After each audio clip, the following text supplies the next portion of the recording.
Des communicateurs traditionnels de 9 pays de la sous-région ouest africaine participent à cette conférence. Ils jouent un rôle incontournable dans nos sociétés, d'où leur implication pour la sensibilisation sur cette problématique, dividende démographique et le non-respect des droits de la femme. Pour pouvoir sensibiliser nos parents, nos différentes familles, pour les empêcher de donner la jeune fille en mariage à l'âge de 12 ou de 13 ans, il faut utiliser le communicant traditionnel, il faut utiliser le djeli. Pour un développement durable et harmonieux du continent africain, le Fonds des Nations Unies pour la population met au devant la culture. La culture, le genre,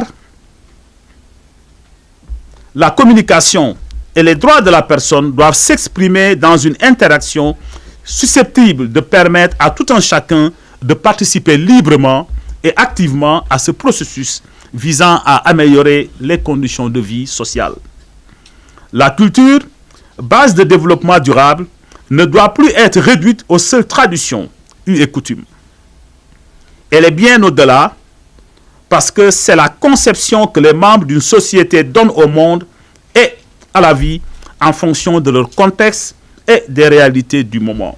Les paroliers et conservateurs de la tradition africaine se sont tous engagés à jouer leur rôle.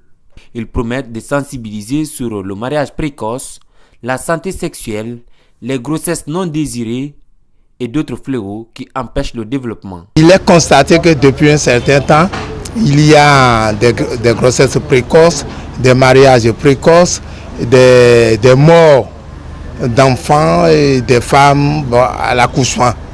Et depuis un certain nombre d'années, nous sommes engagés pour dire plus jamais on ne va plus entendre parler de ça. En quoi faisant, nous devons utiliser les méthodes modernes de la planification familiale.